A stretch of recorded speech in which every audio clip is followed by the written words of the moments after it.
قتل حسین اصل میں مرگ، یزید ہے اسلام، زندہ ہوتا ہے ہر کربلا کے بعد۔ کربلا کا واقعہ گزر جانے کے بعد جب یزید کو ہر طرف سے لان تان ہوئی اور ہر کوئی مظلوم حضرت حسین رضی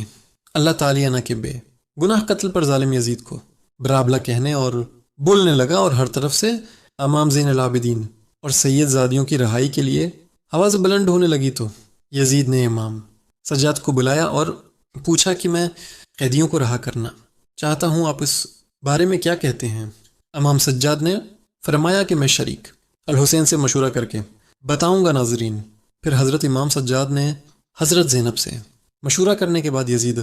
سے کہا کہ ہماری کچھ شرائط ہیں، تو یزید نے امام سجاد سے کہا کہ اپنی شرائط بتائیں، تو امام سجاد نے یزید سے کہا کہ ہمارا لوٹا ہو عمل واپس کریں، ہمارے شہید افراد کے مبارک سر ہمارے حوالے کریں۔ ناظرین، یزید نے تمام شرطیں مان لیں، لیکن جب یزید کی بہن امالہ کو اس معاہدے کا علم ہوا تو شیطان صفت عورت غصے سے لال ہو گئی اور کہا کہ قیدیوں کی شرطوں پر معاہدہ کیسے ممکن ہے؟ ناظرین، اس عورت نے تمام اہل شام کی عورتوں کو اپنے محل میں جمع کیا اور حضرت زینب اور تمام سید زادیوں کو بھی اپنے محل میں بلوایا۔ ناظرین، یزید کی بہن امالہ نے کھڑے ہو کر تمام شام کی عورتوں کے سامنے تکبرانہ انداز میں حضرت زینب کو مخاطب کر کے کہا کہ اس محل کی دیواریں آسمان تک پہنچی ہوئی ہیں اور اس کا مالک عزت مابل یزید ہے، جس کی حکومت مشرق سے مغرب تک پھیلی ہوئی ہے، اس کے خزانے چاندی ہیرے جواہرات سے بھرے ہیں، اور جس پر اللہ بھی راضی ہے تبھی تو تم پر یزید کو فتح ملی ہے۔ اس کے بعد شام کی عورتوں کی طرف دیکھ کر اس نے حضرت زینب سے کہا کہ تم بتاؤ تم کون ہو؟ اس پر حضرت زینب نے جلال بھرے لہجے میں کہا کہ میں نے تیری بات سن لی، مگر تو نے ابھی تک میرا مکمل تعارف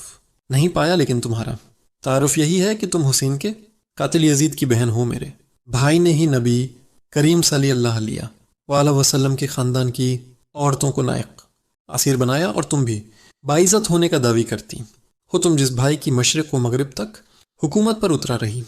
ہو۔ سن لو، میرے رب کی یہ حکومت پوری کائنات پر ہے، تم نے سچائی تو سن لی، لیکن میرے جد امجد پوری کائنات کے مالک و خالق کے محبوب ترین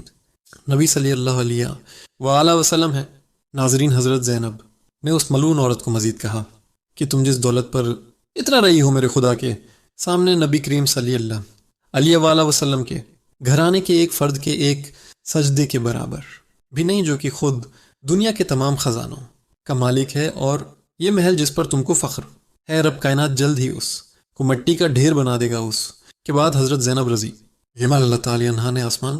کی طرف ہاتھ اٹھا کر اللہ پاک سے دعا کی کہ اے رب کائنات، ہم تجھ سے راضی ہیں، تو بھی ہم سے راضی ہو جا۔ اس کے بعد محل میں موجود تمام شامی عورتوں نے حضرت زینب کے حق میں آواز بلند کی، اور حضرت زینب نے یزید کی بہن کو کہا کہ اب بیٹا ہم قیدی ہو کر بھی جیت گئے اور تم جیت کر بھی ہار گئے۔ اس کے بعد اہل بیت کے تمام لوگ شان و شوکت سے محل سے روانہ ہوئے۔ دوسری روایت میں ہے کہ یزید نے اپنی اسی بہن جس کا نام امالہ تھا اس سے شادی کرنے کے لیے اسلام کے اصولوں میں تبدیلی کرنے کی کوشش کی، جس کی مخالفت پر اس نے حضرت حسین رضی اللہ تعالی عنہ کے قتل کو جائز قرار دینے کے لیے اللہ ہی بہتر جانتا فتوی لے کر حضرت حسین کو کربلا میں شہید کروایا۔ ناظرین، یہ قصہ تاریخ کا ایک باب ہے، اس ہے آئیے اب مستند قصے میں کتنی صداقت ہے، اللہ ہی بہتر جانتا ہے۔ آئیے اب مستند روایات سے یہ جاننے کی کوشش کرتے ہیں کہ حضرت حسین رضی اللہ تعالی عنہ نے یزید کی بیعت کیوں نہیں کی تھی۔ حضرت حسین رضی اللہ تعالی عنہ نے اس ثابت قدمی کی مثال دکھائی، آپ کو ڈرایا، دھمکایا گیا، آپ اور آپ کے ساتھیوں کو کئی دنوں تک بھوکا پیاسا رکھا گیا، حتیٰ کہ آپ اور آپ کے تقریباً تمام ترخاندان اور ساتھیوں کو بے دردی سے شہید کیا گیا، مگر آپ نے باطل کے ساتھ کسی مداحنت سے کام لیا اور نہ یزید کی بیعت کے لیے راضی ہوئے۔ سوال یہ ہے کہ یہ سب مشکلات، تکالیف اور قربانی انہوں نے کس مقصد کے لیے دی؟ کیا آپ تھوڑی مداحنت، نرمی اور سمجھوتا کر لیتے تو اچھا نہ ہوتا؟ یہ خیال عموما لوگوں کے ذہنوں میں پیدا ہوتا ہے۔ آئیے اس پر بات کرتے ہیں۔ کچھ لوگوں کا خیال ہے کہ حضرت حسین رضی اللہ تعالی عنہ اپنی خلافت قائم کرنا چاہتے تھے، اس لیے یزیدی فوج سے جا ٹکرائے۔ یہ درست ہے کہ انہیں کوفہ اور دیگر علاقوں سے بلاوے آئے تھے کہ آپ آئیں تاکہ آپ کو خلیفہ منتخب کیا جا سکے انہیں وسیع عوامی حمایت کا وعدہ کیا گیا۔ بزرگوں نے آپ کو سمجھایا بھی کہ یہ دھوکا لگتا ہے، مگر آپ نے جانے کا قصد کر لیا تو خاندان کے اکثر مرد وہ خواتین بچوں سمیت آپ کے ساتھ عازم سفر ہو گئے تاہم حکومت سے لڑنا آپ کے پیش نظر ہوتا تو آپ مناسب جنگی تیاری کر کے جاتے اور عورتوں اور بچوں کو ساتھ ہی نہ لے جلدی سے وہاں پہنچنے پر جب حضرت حسین رضی اللہ تعالی عنہ کو پتہ چلا کہ حکومت کے ظلم و ستم کے خوف یا لالچ دیے جانے کے باعث لوگ آپ کا ساتھ دینے سے پہلو دہی کر رہے ہیں تو آپ نے واپسی کا ارادہ کیا تھا۔ ہم آپ کو واپس آنے کی اجازت کو اس بات سے مشروط کیا گیا کہ آپ یزید کی بیعت کر لیں۔ آپ مگر ایسا کرنے سے متعمل تھے۔ آپ نے مذاکرات کارواں کو یقین دلانے کی کوشش کی کہ میرا حکومت سے لڑنے یا حکومت حاصل کرنے یا آئندہ بغاوت کرنے کا کوئی ارادہ نہیں، مگر وہ نہ مانے کہا جاتا ہے کہ یزید کا خود حضرت حسین رضی اللہ تعالی عنہ اور ان کے ساتھیوں کو قتل کرنے کا ارادہ نہیں تھا، مگر ان کے سپہ سالار خود کو شاہ سے زیادہ شاہ کے وفادار ثابت کرنے کی کوشش کر رہے تھے، اس لیے انہوں نے صلح کی کوششیں ناکام بنائی اور بالآخر امام حسین رضی اللہ تعالی عنہ کا سر تن سے جدا اور ان کے ساتھیوں کو خون میں نہلا دیا۔ جب یزید کو امام کا سر پیش کیا گیا تو کہا جاتا ہے انہوں نے آپ کے قتل پر دکھ کا اظہار کیا، لیکن دوسری طرف یہ بھی حقیقت ہے کہ یزید نے امام اور ان کے ساتھیوں کے قتل عام میں ملوث اپنے کسی عامل کے خلاف کوئی کارروائی کی ہی نہیں، انہیں کوئی سزا دی، بلکہ وہ اسی طرح اپنے عہدوں پر باقی اور ان کے متمد رہے جس طرح قتل امام سے پہلے تھے۔ دراصل اس وقت جو حکومت قائم تھی وہ لوگوں کی آزاد مرضی سے منتخب نہیں ہوئی تھی، بلکہ ایک موروثی بادشاہت تھی جو لوگوں کو اپنی بیعت پر مجبور کر رہی تھی۔ اسی طرح بلجبرہ حکومت قائم کرنے اور لوگوں کو بیعت و اطاعت پر مجبور کرنے کی اسلام اجازت نہیں دیتا، یہ امامت برحق نہیں تھی، لہذا حضرت حسین رضی اللہ تعالی انہوں نے سوچا کہ اگر وہ حق پر استقامت اور ثابت قدمی دکھانے کی بجائے یزید کی بیعت کر لیتے اور مصلحت گوشی پر مداہنت سے کام لے لیتے ہیں تو اس بات کا خدشہ تھا کہ رسول کریم صلی اللہ علیہ وسلم کا مقدس نواسہ ہونے کی بنا پر اہل اسلام آپ کے طرز عمل کو امام باطل و فاسق کی زور زبردستی والی بیعت کے لیے حجت سمجھ لیتے اور یہ ایک بڑی نظیر بن جاتا۔ آپ اگر چاہتے تو مزاحمت سے کام لے لیتے اور ظاہری طور پر یزید کی نقلی بیعت کر لیتے، اس طرح آپ اور آپ کے ساتھیوں کی جانیں بچ جاتے ہیں، مگر آپ نے ایمانی غیرت کا مظاہرہ کرتے ہوئے رخصت کی بجائے عزیمت کا راستہ اختیار کرنے کا فیصلہ کیا یوں انہوں نے سکھا دیا کہ موت یا کسی دوسرے نقصان کے خوف سے حق کو چھوڑ کر باطل کی حمایت کرنا مردوں کا شیوا نہیں ہے، لہذا حضرت امام حسین رضی اللہ تعالی عنہ نے امام باطل کی بیعت کرنے سے انکار کر دیا اور اپنی کلی و عملی شہادت اور عظیم الشان قربانی کے ذریعے قیامت تک کے لیے لوگوں پر راہ عظیم مثال قائم کر دی۔ آپ نے سکھا دیا کہ اگر آئندہ حق و باطل کے درمیان اس طرح کا مار کا برپا ہو، حق و باطل میں ترجیح و انتخاب کا موقع آئے یا کوئی فاسق اور ظالم لوگوں پر بل جبر اپنی حکومت مسلط کرنے کی کوشش کرے تو آزادی قانون کی بالادستی جمہوریت اور انسانی وقار کے علمبردار کسی مداہنت سے کام نہ لے جرات دکھاتے ہیں، ہوئے حق کے ساتھ سینہ تان کر کھڑے ہوں اور باطل کے ساتھ کسی بھی طرح کی حمایت اور تعاون سے سری انکار کر دیں۔ حقیقت یہ ہے کہ حضرت امام حریت جو اب وہ حکومت انسان دوستی اور حق وہ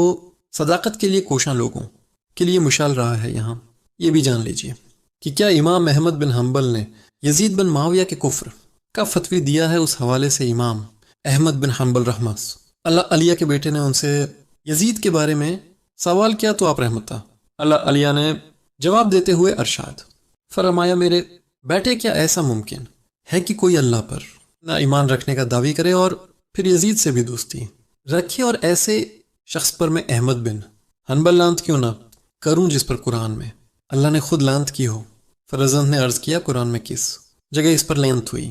ہے؟ تو انہوں نے جواب دیا کہ اللہ کے اس فرمان میں پسہ منافقو تم سے توقع یہی ہے کہ اگر تم قتال سے گریز کر کے بیچ نکلو اور حکومت حاصل کر لو تو تم زمین میں فساد ہی برپا کرو گے اور اپنے ان قرابتی رشتوں کو توڑ ڈالو گے جن کے بارے میں اللہ اور اس کے رسول صلی اللہ علیہ وآلہ وسلم نے مواصلت اور مودت کا حکم دیا ہے۔ یہی وہ لوگ ہیں جن پر اللہ نے لعنت کی ہے اور ان کے کانوں کو بہرا کر دیا ہے اور ان کی آنکھوں کو اندھا کر دیا ہے کہ قتل۔ امام حسین سے بڑھ کر بھی کوئی فساد ہو سکتا تھا یزید کی ابتدائی زندگی اور حالات و واقعات، اور اس کی زندگی پر اگر نظر ڈالی جائے تو معلوم ہوتا ہے کہ یہ نوخیز اور الگ قسم کا نوجوان ہے۔ مسلمان گھرانے میں پیدا ہونے کے باوجود اسلام کی اصل روح سے روشناس نہ ہو سکا تھا۔ یہی وجہ ہے کہ وہ اسلام اور اسلامی تعلیمات سے یکسر بازی تھا، اور دینداری سے ہٹ کر اگر انسانی اقدار و قوانین کی بات کی جائے تو اس نے ان کو بھی پامال کرنے میں کوئی کسر نہ چھوڑی تھی۔ یعنی وہ اعلانیہ اپنی ماں بہن بیٹیوں تک کو شہوت کا نشانہ بناتا اور ان کے ساتھ نکاح کو جائز قرار دیتا تھا۔ بیان کیا جاتا ہے کہ حضرت عبد اللہ بن حنظلہ رضی اللہ تعالی عنہ مدینہ کے ان بزرگوں یعنی سرداروں میں سے تھے، اور آپ اس وفد کا حصہ تھے جو اہل مدینہ کی طرف سے یزید کے حالات معلوم کرنے کے لیے یزید کے پاس گئے تھے۔ آپ کے ساتھ آپ کے 8 بیٹے بھی تھے۔ وہاں سے واپسی پر یزید نے آپ کو بطور خوش آمد 1,00,000 درہم دیے، اور آپ کے بیٹوں میں سے ہر ایک کو 10,000 10,000 درہم دیے۔ اس کے علاوہ انہیں سواریاں اور خلطیں بھی دی۔ جب حضرت عبداللہ مدینہ منورہ پہنچے تو لوگ پوچھنے لگے کہ بتائیں وہاں کی کیا خبر ہے، آپ نے یزید کو کیسا پایا؟ آپ نے فرمایا میں ایک ایسے شخص کے پاس سے آ رہا ہوں، اگر میرے ان بیٹوں کے علاوہ کوئی بھی میرا ساتھ نہ دے تو میں پھر بھی اس سے ضرور جنگ کروں گا۔ لوگوں نے کہا کہ ہم نے تو سنا ہے کہ اس نے آپ کی خوب عزت و توقیر کی اور آپ کو کچھ مال و متاع سے بھی نوازا۔ آپ نے فرمایا ہاں یہ تو اس نے کیا، اور یہ سب کچھ میں نے اس لیے قبول کیا کہ اس کے ساتھ میں اس کے خلاف تقویت حاصل کروں گا۔ یہ سن کر لوگ بھڑک اٹھے اور آپ کے ہاتھ پر بیت کر لی۔ ایک زمانے میں اہل مدینہ نے بنو ایمیہ کو مدینہ منورہ سے نکال دیا اور اعلانیہ یزید کی برائی بیان کرنے لگے۔ سامنے یزید کے خلاف حضرت عبداللہ بن حنظلہ کے ہاتھ پر بیت کر لی۔ پھر حضرت عبد اللہ نے فرمایا کہ اے قوم خدا سے ڈرو، پس خدا کی قسم ہم نے اس وقت تک یزید کی بیعت نہیں توڑی یہاں تک کہ ہمیں خوف ہوا کے ظلم اور زیادتی کے سبب کہیں ہم پر آسمان سے پتھر نہ برس پڑیں۔ یعنی برائی بہت ہی عام اور بڑھ گئی، کیونکہ یزید ایک ایسا شخص تھا جو ماؤں بیٹیوں اور بہنوں کے ساتھ نکاح جائز کر دیتا تھا اور شراب بھی پیتا تھا۔ علامہ ابن حجر مکی رحمہ اللہ علیہ نے تو اس روایت میں یہ بھی اضافہ کیا ہے کہ یزید وہ ظالم شخص تھا جس نے رسول اللہ صلی اللہ علیہ وآلہ وسلم کی اولاد کو شہید کیا۔ ناظرین یہ ایک متفقہ روایت ہے جو تاریخ کی درجنوں کتب میں موجود ہے۔ اس کے مطابق حضرت عبداللہ بن حنظلہ رضی اللہ تعالی عنہ نے یزید کے ذہنی افکار کو بڑی وضاحت سے بیان کیا۔ یعنی ہر عقل و شعور رکھنے والا آدمی بآسانی یہ سمجھ سکتا ہے کہ یزید کے دل و دماغ میں ہر وقت کس قسم کے خیالات سے سوار رہتے ہوں گے، اور وہ سید زادیوں اور امہات المومنین وغیرہ کے متعلق بھی کسی قسم کا ذہن رکھتا ہوگا۔ چنانچہ ایک مرتبہ تو اس نے وہ غلیظ حرکت کر ڈالی کہ جس کا معاذ اللہ کبھی کوئی مسلمان سوچ بھی نہیں سکتا۔